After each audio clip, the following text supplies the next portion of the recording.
हमें इसी बात का डर था। वल्लाही आज मुझे उन लोगों पर तरस आ रहा था। अगर आप इजाजत दें तो मैं कल भी जाकर। ना ना ना, बस बस बस। क्या बात है उमर, लोग अखलाक भूल चुके हैं। कौन लोग? आजकल तो मक्का में सिर्फ 2 तरीके के लोग हैं। काश मैं मोहम्मद के सहाबाओं को कसूरवार ठहरा पाता। कसूर हमारे ही लोगों का है। जब उन पर जुल्म होता है वो खामोश रहते हैं। जब उन्हें गालियां दी जाती हैं, हिकारत की नज़र से देखा जाता है, सिर्फ मुस्कुरा कर जवाब देते हैं। जो उनमें कमज़ोर थे वो मजबूत हो गए हैं, और जो मजबूत हैं वो रहमदिल हो गए हैं। और इसके उलट हम में जो ताकतवर हैं वो जालिम हो गए हैं, और जो कमज़ोर हैं वो इन ताकतवरों के खिलाफ हो जाते हैं, और या फिर उनसे बचने के लिए उनकी हाँ में हाँ मिलाते हैं। वो एक दूसरे के लिए रहमदिल है, अमीर गरीब की मदद करता है। अबू बकर, उस्मान, मुसाब इब्ने उमैर, अबू हुदैफा इब्ने उतबा, वो एक बराबर हैं बिलाल, सुहेब और सालिम, जो पहले गुलाम था अबू हुदैफा का। जबकि हम दर्जातों में बटे हुए हैं, अजीम और हकीर। अजीमों में भी कई दर्जात हैं, तो फिर हम लोग कैसे कामयाब होंगे? आज मैंने इब्ने उम्मे अब्द को बुरी तरीके से पिटते हुए देखा। मुझे बहुत बुरा लगा, क्योंकि उसके साथ कोई कबीला नहीं जो उसकी हिफाजत करता, क्योंकि वो किसी कौम से ताल्लुक नहीं रखता। और क्या आपने उन्हें सुना मेरे भाई? मैं वहां से चला आया, उसकी हालत मुझसे देखी नहीं गई। आप भी यही कारनामे करते हो? हाँ करता हूं, लेकिन मैं कभी कमजोरों पर हाथ नहीं उठाता, और ना ही मिस्कीनों पर, और ना ही ज़ईफों पर। मैं सिर्फ हाथ उठाता हूं उन लोगों पर जिस पर मुझे अख्तियार है। ये मोहम्मद ने हमें किया क्या है, समझा? मोहम्मद ये वही कर रहा है। ये सारी परेशानियां हमें उसकी वजह से ही पेश आ रही हैं। मैं जाऊंगा और अपनी तलवार से उसका कत्ल कर डालूंगा, और फिर मैं खुद को सौंप दूंगा बनी हाशिम को, चाहे तो वो मुझे मार डाले। इंसान के बदले इंसान। इस तरह मक्का के पुराने दिन वापस आ जाएंगे। ये आप क्या करने जा रहे हैं मेरे भाई? किस जुल्म के लिए आप उनका खून बहाएंगे? वो ना कभी आपके रास्ते में आए और ना कभी आपके साथ बदजुबानी की, और आप उन्हें कत्ल करने का इरादा रखते हैं। हजारों लोगों का खून बहने से अच्छा है कि 2 लोगों का ही खून बह जाए।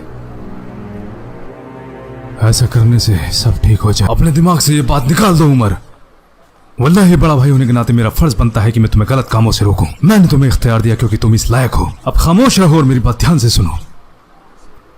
मैं तुमसे बड़ा हूं और मेरे तुम पर कुछ इख्तियार हैं कि अपने दिमाग से ये सारे गंदे ख्याल निकाल दो, वरना तुमसे बड़ा बदनसीब कोई ना होगा। अभी तुमने खुद ही बताया कि मोहम्मद और उनके सहाबा सच्चे और साबित कदम हैं। अपने आप को काबू में रखो। गुस्सा इंसान को जल्लाद बना देता है।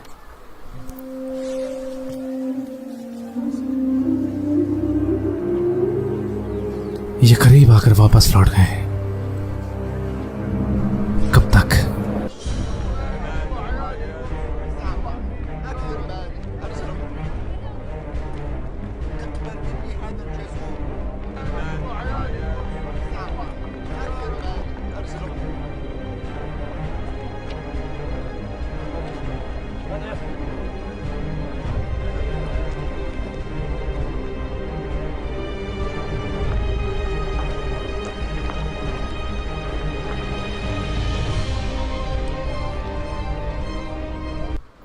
मोहम्मद काबे के सामने खड़ा होकर इबादत कर रहा है और अबू बकर भी उसका साथ दे रहा है, और तुम लोग यहाँ बेखबर बैठे हो। चलो मेरे साथ, हमें उन्हें सबक सिखाना ही पड़ेगा।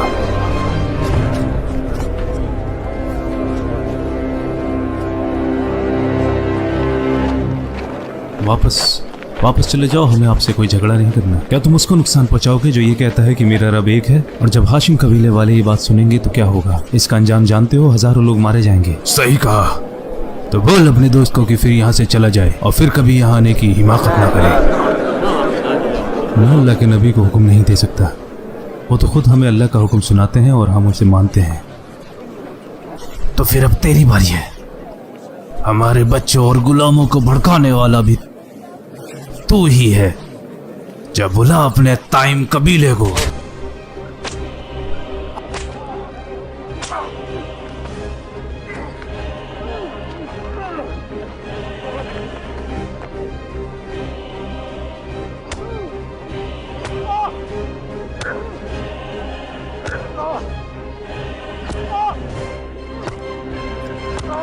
ये मेरे बच्चे के साथ इन लोगों ने क्या किया? वल्लाही ये तो हमेशा से गरीबों, यतीमों और बेवाओं का सहारा रहा है। इनमें इतना बाखलाक और वफादार इंसान, वो इनके साथ ऐसे कैसे कर सकते हैं? कैसे? हम भी उनका वही हाल करेंगे जो उन्होंने आपका किया है। कुछ तो बोलो बेटे, कुछ तो बोलो। जब से इन्हें यहाँ लाए हैं ये खामोश हैं। मुझे तो डर है कि कहीं शाम होते होते अगर ये कुछ ना बोले तो। इन्होंने अपने होठ हिलाए, देखो देखो इन्होंने होठ हिलाए। कुछ कुछ कहो बेटा, कुछ कहो, कुछ तो बोलो। रसूल अल्लाह के क्या हाल है? हम तो यहाँ आपकी खैरियत के लिए आए थे, उनसे हमें क्या? हम आपकी हिमायत करते हैं क्योंकि आप हमारे रिश्तेदार हैं। अकेला छोड़ दो, मुझे अकेला छोड़ दो। सुनो, इन्हें कुछ खाने पीने को दे लेना।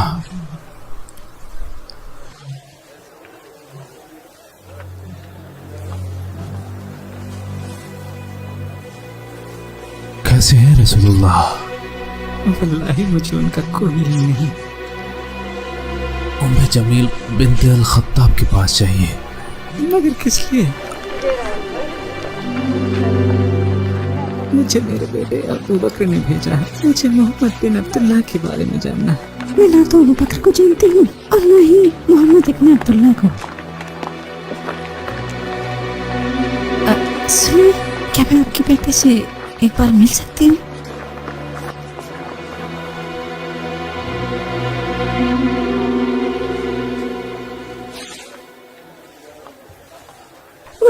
मुशरिकीनों ने आपका क्या हाल किया है? अल्लाह उन्हें उनके किए की सजा जरूर देगा। क्या तुम भी मुसलमान हो गई हो? पहले बताओ रसूलुल्लाह कैसे हैं? आपकी माँ सुन रही है। आप इनकी परवाह ना करें। अल्लाह के रसूल बिल्कुल महफूज है। कहाँ है वो? अलरकम। जब तक कि मैं रसूलुल्लाह को अपनी आंखों से न देख लूं, वल्लाही मैं तब तक ना कुछ खाऊंगा ना पीऊंगा। सब्र रखें अबू बकर, जब तक ये सारी चीजें ठीक नहीं हो जाती हम खुद आपको उनके पास लेके जाएंगे। थोड़ी अपनी तकलीफ तो कम होने दीजिए।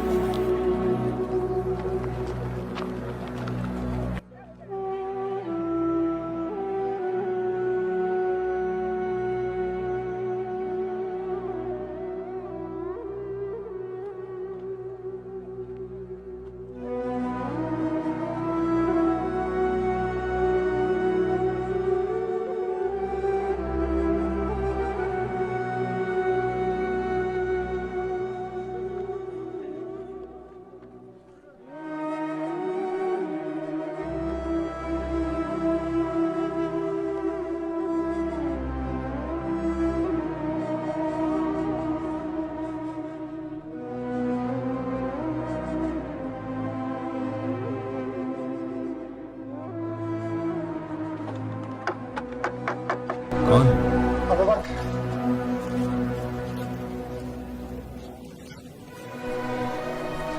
मैं आप पे कुर्बान जाऊं या रसूलुल्लाह, मैं बिल्कुल ठीक हूं, सिवाय इसके जो तुबा ने मेरे चेहरे के साथ किया है। बाहर मेरी माँ खड़ी हैं, इन्होंने मेरी बड़ी देखभाल की। मेरी गुजारिश है कि उन्हें अंदर बुलाएं और शहादत दिलाएं। हो सकता है आपकी दुआ से उन्हें जन्नत नसीब हो जाए।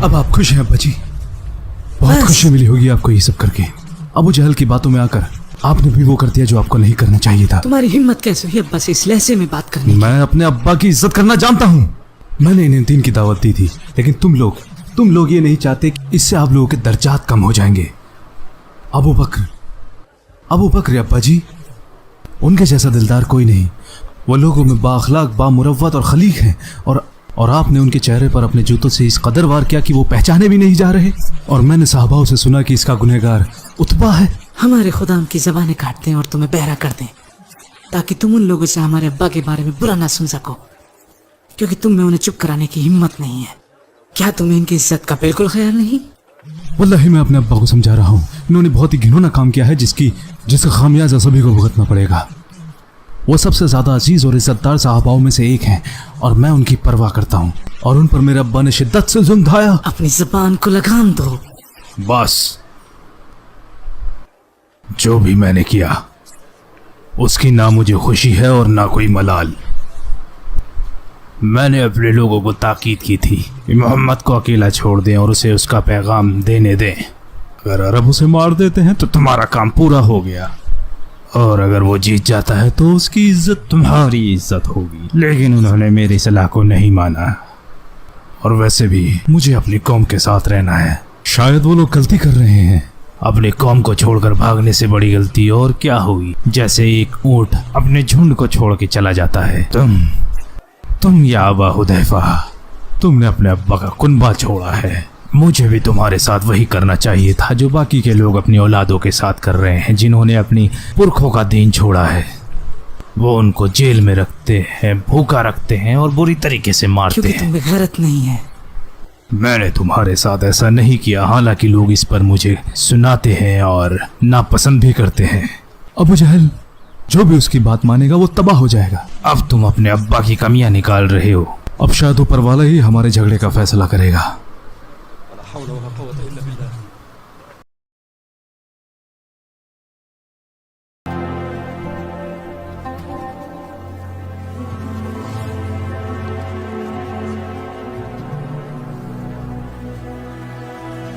आप हमारे लिए इतनी परेशानी क्यों उठा रहे हैं अल-वलीद?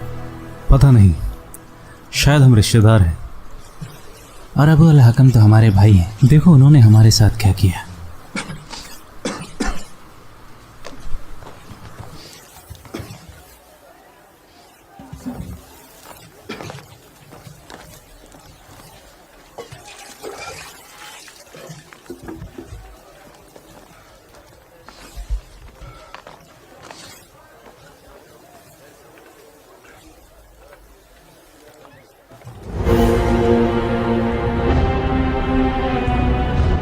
मुझे अपने करीबों को देखकर तरस आया, इसलिए मैं वहां गया।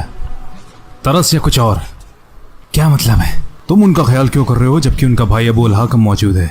अबू अल-हकम? वो तो उन्हें खाना और पानी देता है, सिर्फ इतना ही, ताकि वो जिंदा रहें और वो फिर से उन पे जुल्म ढा सके। तो तुम क्यों उनके लिए खलील बन रहे हो? तुम्हारा इस बात से क्या लेना देना? खामोश हो जाओ खालिद, तुम मुझ पर अपना हुक्म नहीं चला सकते जब तक। लेकिन तुमने गलत किया अल-वलीद।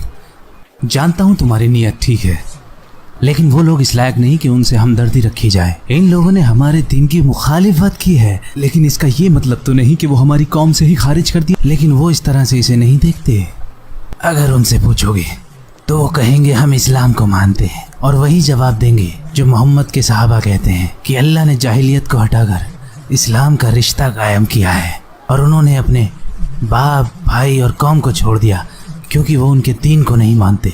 अपने से ज्यादा तवज्जो सुहेल, बिलाल और सालिम को देते हैं और बोलते फिरते हैं कि ये हमारे भाई हैं। अब्बा जी, उन्होंने अपने लोगों और माशरे को नहीं छोड़ा, वो आज भी अपने लोगों से उतना ही प्यार करते हैं, बल्कि छोड़ा है अपने कुनबे में पनप रही गलतफहमियों को। तुम तो उन्हीं की जबान बोल रहे हो, ये कैसे हो गया? मैं सिर्फ उनके बताए हुए अल्फाजों का मतलब बता रहा हूँ। हाँ, वो लोगों को दीन का सही मतलब समझाते हैं, क्योंकि उनका दावा लोगों को हक की बात करना सिखाना है। हम सब गज़िया कबीले से हैं। वो इस उसूल को नहीं मानते जो हमारे शायर कहते हैं, हमारा कबीला गलत तो हम गलत, और अगर हमारा कबीला सही तो हम सही। लेकिन उनके दिन के हिसाब से जाहिलियत की निशानी है, लोगों को साथ लेकर आता है वो है हक और इंसाफ। मैंने कुछ लोगों को कहते सुना है जो उनसे रसूल कहते हैं, जालिम और मजलूमों का साथ दो, लेकिन जालिमों की मदद करो ताकि वो नाइंसाफी छोड़ दें। मजलूमों की मदद तो सब करते हैं। अब आप दिमाग वाले लोग मुझे बताएं, क्या बेहतर है? क्या बेहतर है, ये या वो? क्या ये सब तुमने सुना है सलामा और अय्याश से? वल्लाही तुम बिल्कुल उन्हीं की तरह बात कर रहे हो, और मुझे डर है कि एक जैसी बात करने से दिमाग भी एक जैसा हो जाता है। क्या तुम भी मुस्लिम हो चुके हो अलवली? नहीं, लेकिन मैं सही बात कह रहा हूँ। लेकिन मैं उनकी हक की बातों, दलीलों और से मुतासिर हूँ। जहाँ तक अभी जहन्नुम और जन्नत की बात है, अच्छा है अगर यकीन ना ही रखो तो अब वो अल-हाकम के पास जाओ और उनसे माफ़ी मांगो। उन्हें खाना खिलाने के लिए माफ़ी मांगो, उनका ख्याल रखने के लिए, और जो उसने उनके साथ किया वो मैं माफ़ी नहीं मांगूंगा, बिल्कुल नहीं मांगूंगा। जाने दो खालिद, वो अपने दोस्तों को लेकर थोड़ा परेशान है।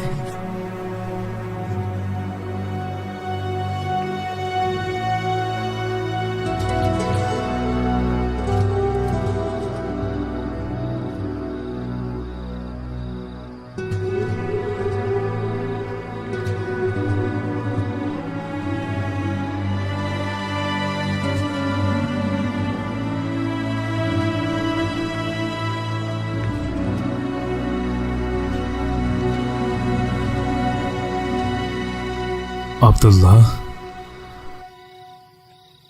आधी रात को घर से बाहर, आप भी तो यहाँ हैं। मुझे कुछ अच्छा नहीं लग रहा था। सोचा बाहर जाकर थोड़ी राहत मिलेगी। तो दोनों की वजह एक ही है, परेशान हो? क्या हुआ? क्या कोई दो दिल रखकर जी सकता है उमर? एक अपने लिए और एक दूसरों के लिए? समझ में नहीं आ रहा, दिल की सुनो या अब्बा की? क्या बात है? इस्लाम के बारे में सोच रहे हो?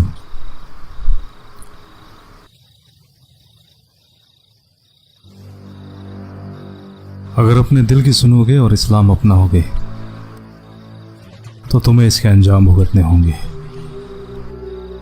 मैं तुम्हारी खिलाफत करूंगा, लेकिन तुम्हारी इज्जत और तारीफ भी। लेकिन अगर दिल को मारकर बुज़दिली अपनाओगे तो दोस्त तो रहोगे, लेकिन मैं तुम्हें हिकारत की नज़र से देखूंगा। समझ नहीं आता तुम्हें क्या हिदायत दूं। समझ गया, तुमने बिल्कुल सही फरमाया अल-खत्ताब।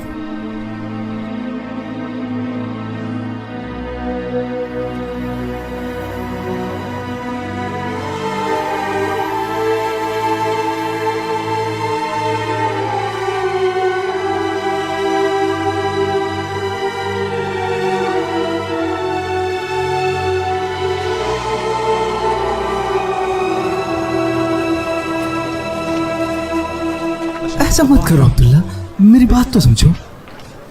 क्या हो रहा है यहाँ? अब्दुल्ला, बताओ अब्बा जी, कैसा लगेगा अगर आपको पता चले कि आपका बेटा दो नाव पर सवार है? बिल्कुल अच्छा नहीं। और ये अच्छा लगेगा कि हकीकत को जानते हुए भी वो एक बुज़दिल की जिंदगी जी रहा है। ना वलाती वलुज़्ज़ा। कौन बेहतर है, एक बहादुर बाअखलाक दुश्मन या एक डरपोक बुज़दिल साथी जिसने इज्जत बेच खाई हो? पहले वाला। लेकिन तुम ये सवाल क्यों कर रहे हो? तुम्हारे दिमाग में क्या चल रहा है? सही पूछा।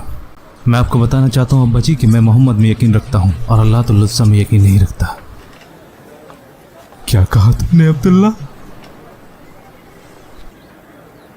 मैं तुम्हें मार डालूंगा। आप नहीं करेंगे अब्बा जी। तुम्हें मेरी दौलत में से एक चवन्नी भी नहीं मिलेगी। जब एक अल्लाह का साथ है तो इन बातों की कोई परवाह नहीं। मैं तुम्हारे पैरों में बेड़ियां डाल दूंगा। सोचना भी मत अब्बा जी, ऐसा करने से आपको भी कोई खुशी नहीं मिलेगी। चले जाओ यहां से। और मुझे तुम्हारी कोई जरूरत नहीं, तुम मेरे बेटे नहीं रही। चले जाओ यहां से।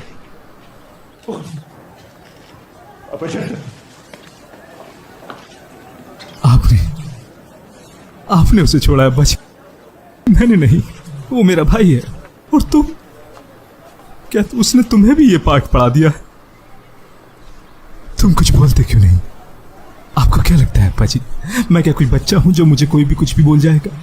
अगर मेरा कोई ऐसा इरादा हुआ तो उसकी जिम्मेदारी मेरी होगी। मुझे ऐसे ही कोई नहीं बरगला सकता। क्या मेरी अपनी कोई राय नहीं हो सकती? तुम अपने अब्बा की बात मानो, मेरा क्या? अब मुझे आपको चुनना पड़ेगा। बताओ क्या कहा? मैं अभी तक मुस्लिम नहीं बना। क्या कहा? अभी नहीं, कल का क्या पता अब्बा जी। आज ऐसी बात मत बोलो जिसके लिए कल आपको पछताना पड़े। हो सकता है कल आप भी इस्लाम तस्लीम कर लें। मैं नहीं बदलूंगा, चाहे पूरा कुरैशी क्यों ना बदल जाए। अगर मेरे पास लड़ने के लिए कुछ भी नहीं बचा, तब भी मैं मोहब्बत और उसके साहबाओं के साथ आखिरी दम तक लड़ता रहूंगा।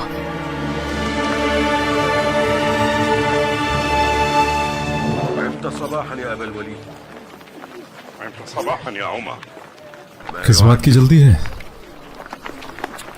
क्या तुमने नहीं सुना मोहम्मद ने अपने साहबा को हबशा में हिजरत की इजाजत दी है?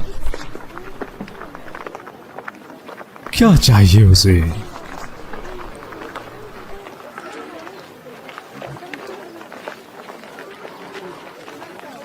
क्या तुम्हें समझ में नहीं आता? मैं कितनी बार तुम्हें समझा चुका हूं। जानती हूँ जब तक तुम्हें आज़ादी नहीं मिल जाती, लेकिन क्या तुमने कभी मेरे बारे में सोचा है वाशी? मेरा क्या होगा? मान लो तुम्हें 10-20 साल आज़ादी और ना मिली और ऐसा हुआ तो सोचा है मैं कहाँ जाऊंगी? और अगर अगले ही साल मिल जाए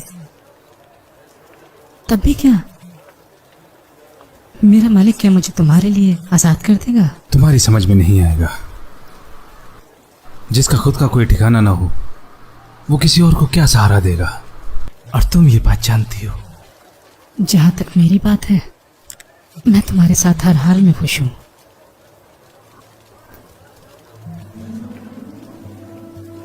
यहां कुछ है वाशी जिस पर सिर्फ उसके मालिक का ही हक होता है। ये जो चाहता है वही करता है, जिससे चाहे उसे प्यार करता है और जिसको चाहे उससे नफरत करने लगता है। खुद को देखो,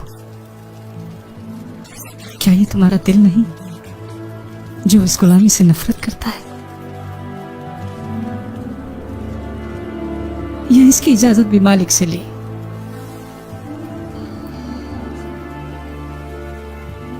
अगर इस दिल के साथ किसी को नफरत करना जानते हो तो तुम जिसे चाहो उसे प्यार भी कर सकते हो। इस बात को बिलाल समझ गया था, लेकिन तुम नहीं समझ पाए। उसका नाम भी मत लो।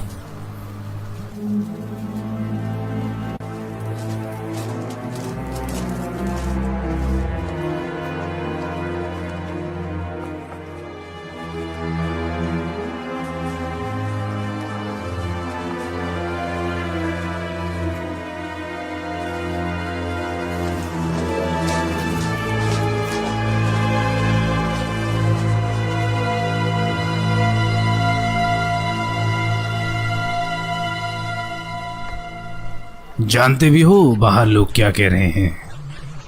जो कमजोरों पर जुल्म ढाए जा रहे हैं या जो सहाबाओं के साथ हो रहा है उससे मोहम्मद बहुत दुखी है, इसीलिए उन्होंने हबशा की हिजरत का फरमान जारी किया है।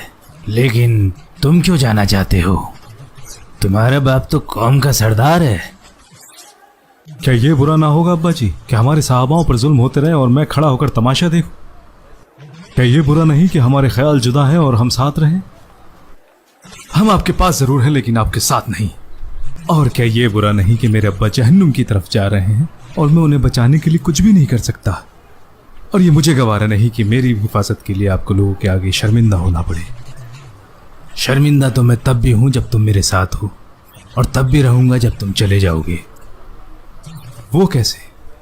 तब वो कहेंगे उतबा इब्ने रबिया, कौम का सरदार, अपने बेटे की हिफाजत ना कर सका और उसे मरने के लिए हबशा भेज दिया। जैसा रसूलुल्लाह ने कहा, वहां का राजा इंसाफ पसंद है और वहां सच्चाई को तरजीह दी जाती है। क्या वाकई हबशा के नजाशी के लिए ऐसा कहा?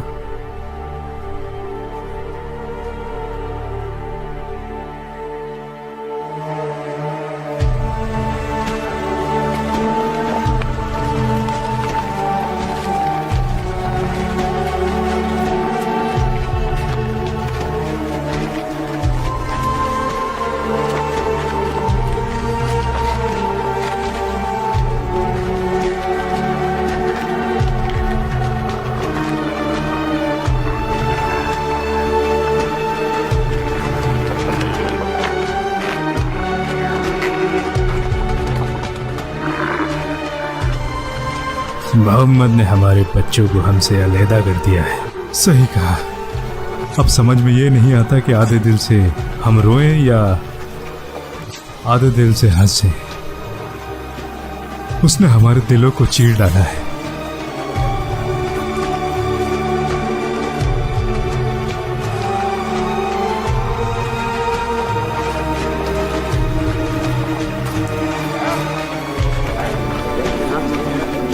उन्होंने हमारा काम आसान कर दिया।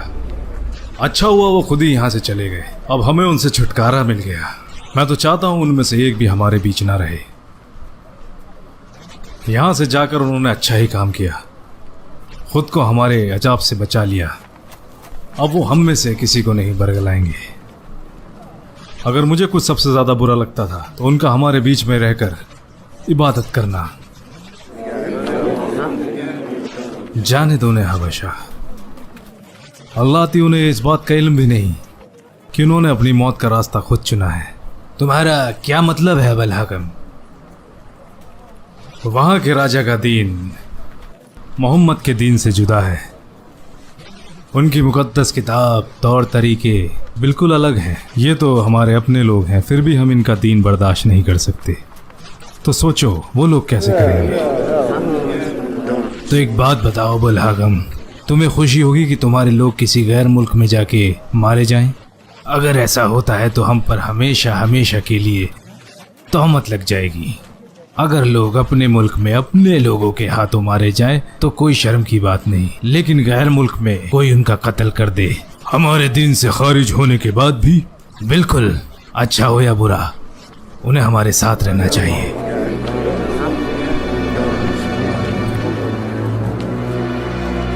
आज आपने मजलिस में क्यों कुछ नहीं बोला? मेरे पास आज कहने के लिए कुछ भी नहीं था। क्यों, ऐसा क्यों हुआ? क्या कभी इससे पहले हम ऐसे हालातों से गुजरे हैं? अभी बस मैं यही कह सकता हूँ कि जो हम चाहते हैं वो नहीं हो रहा, जबकि दूसरी तरफ मोहम्मद आगे बढ़ता जा रहा है और हम लोग गफलत में हैं कि क्या करें और क्या ना करें। ये सच है, हमें मोहम्मद का दीन नहीं चाहिए, लेकिन हम करें भी तो करें क्या? लोगों पर सख्तियाँ बढ़ाने के बावजूद वो उनसे जुड़ते हैं और रुतबे और रसूख वाले लोग भी उनके आगे कमज़ोर पड़ते जा रहे हैं। हमें उन्हें हबशा की हिजरत से रोकना चाहिए। हमारे लोगों को तो इससे खुशी होती है। क्या हम उन्हें जाने दें? तब बाकी अरब उन पर तरस खाएंगे और हमारी दिल आज़ारी करेंगे। क्या हम उन्हें हबशा में मरने के लिए छोड़ दें? तब लोग कहेंगे हमने अपने बच्चों की कुर्बानी दे दी, उन्हें अपने से बहुत दूर मरने के लिए छोड़ दिया। अगर दुआ करें कि नजाशी उन पे रहम करे तो बाकी अरब कहेंगे कि देखो, इन लोगों ने तो उन पर जुल्म ढाए, लेकिन गैर मुल्क के लोगों ने उन्हें अपने यहाँ पनाह दी। और अगर वाकई उन्हें वहाँ पनाह मिल जाती है तो वो गैर मुल्क में अपने दीन को फैलाएंगे, जबकि हम कुरैश इसी शहर में इन दो पहाड़ों के बीच पिसकर रह जाएंगे। अल्लाह ती मोहम्मद ने बिल्कुल इसी इरादे से उनको वहाँ भेजा है। तुमने सही कहा उमर। अगर वो प्यार से रहकर वहाँ अपने दीन को फैलाते हैं तो अपने फरमान के साथ महफूज रहेंगे। अगर यहाँ रहकर उन्हें हमसे या अरबों से जंग करनी पड़े और हम उनके कुछ सहाबा को कत्ल कर देते हैं, तब भी वो वहाँ महफूज रहेंगे।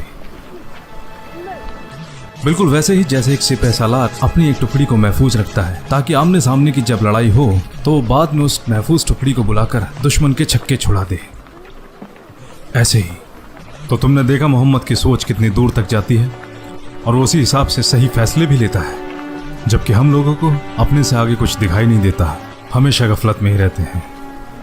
पता नहीं तुम्हें क्या हो गया है, तुम लोग हिजरत की बात कर रहे हो ना। मुझे बस इतना पता है कि वो हमसे डर कर भाग रहे हैं। अल्लाह थी तुम लोग बस मोहम्मद के फैसलों की तारीफ करते रहते हो और हमारे बड़ों की बुराइयां। सही कहा, दुश्मन की ताकत जानने से पहले खुद की ताकत जानना बहुत जरूरी है।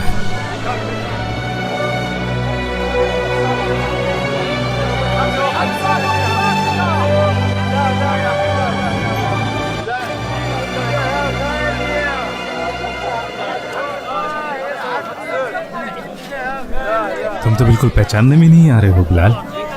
मुझे कुछ काम है, जरा सुनो तो। क्या है? मैं तुम्हारा दोस्त हूँ, क्या तुम भूल गए? मेरे दोस्त वो हैं जो अल्लाह और उसके रसूल में यकीन रखते हैं। ईमान लाने से फायदा हुआ है बिलाल, मुझे उसे खुदा में यकीन है। आज़ाद होके कैसा लगता है बिलाल?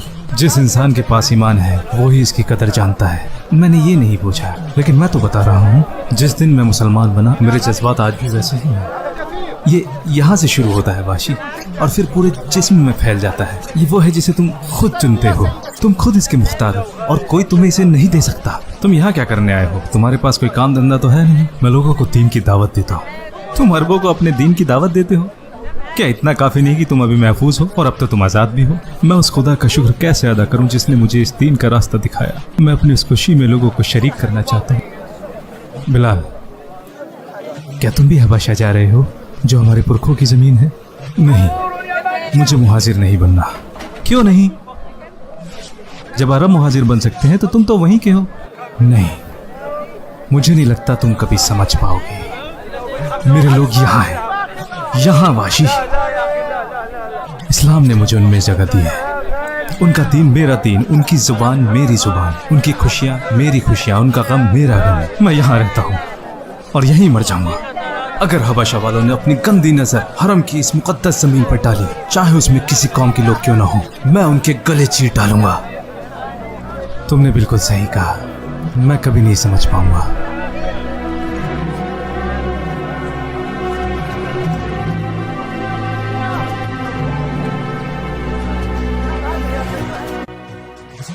वो जाना चाहता है, लेकिन मैंने तो उससे कभी कोई जोर जबरदस्ती नहीं की और ना ही उसे बंदी बनाने की सोची।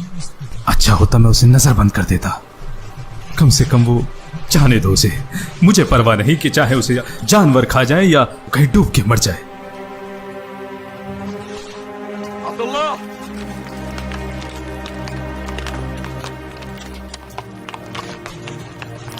क्या तुम वाकई सहरा को पैदल पार करना चाहते हो? बनी आमिर के कुएं पर मुझे मेरे भाई लोग मिलेंगे और उनमें से कोई एक मुझे अपनी ऊंट पर ले जाएगा।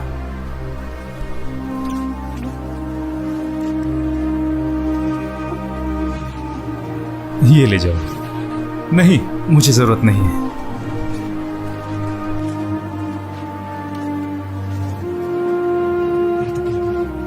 पागल मत बनो। तुम कैसे जाओगे? मैं इतना कमजोर भी नहीं हूं और मैं अभी मक्का की सरहद में ही हूं।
तुम लोग हमारे लोगों के बीच में कैसे रह पाओगे? जैसा रसूलुल्लाह ने हमें बताया, एक ऐसा मुल्क जहाँ सच्चाई का बोलबाला है और जहाँ का राजा सबके साथ बराबर का इंसाफ करता है। क्या वाकई ऐसा कहा?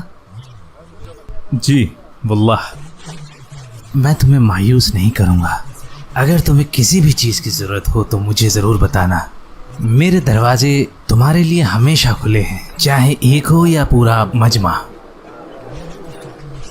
हमारे पास सब कुछ है अय्युहल मलिक, सिवाय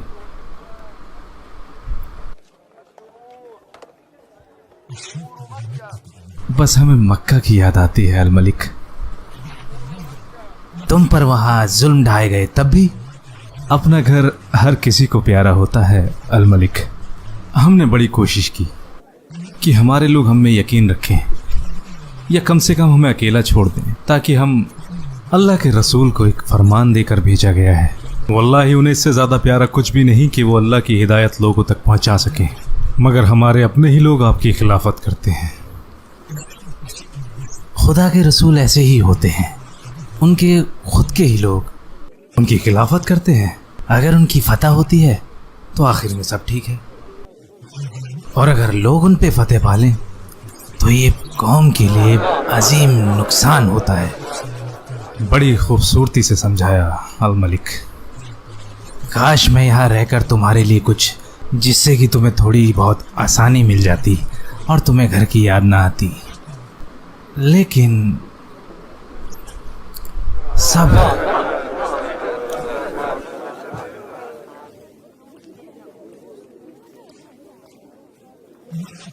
जैसा कि मुझे बताया तुम उतबा के बेटे हो। आप मेरे अब्बा को जानते हैं अल मलिक? तुम्हारे लोग हमेशा हमारी जमीन पर तिजारत के लिए आते हैं, कभी कुछ बेचने या खरीदने। उनमें से कुछ लोग मेरे से मिल के जाते हैं, जैसे अबू सुफियान या अल आस इब्ने वैल और उनका बेटा अम्र इब्न लास। बड़ा ही ज़हीन, बेहतरीन और अक्लमंद नौजवान है। मुझे उसकी सोहबत पसंद है। इस बार वो मेरे पास आएगा। वैसे क्या कर रहा है आजकल?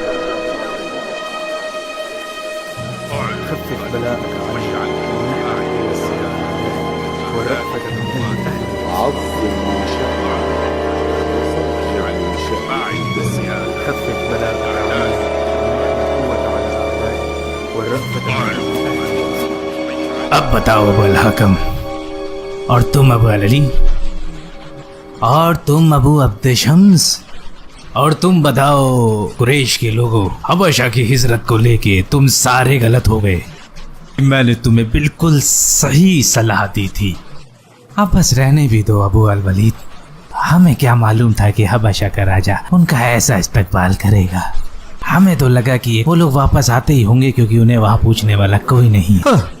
तुमने सोचा कुछ और, लेकिन हुआ कुछ और। वो वल्लाही तुम लोग करना कुछ चाहते हो और हो कुछ और जाता है। हम लोग तिजारत करते हैं, कोई किसान तो है नहीं।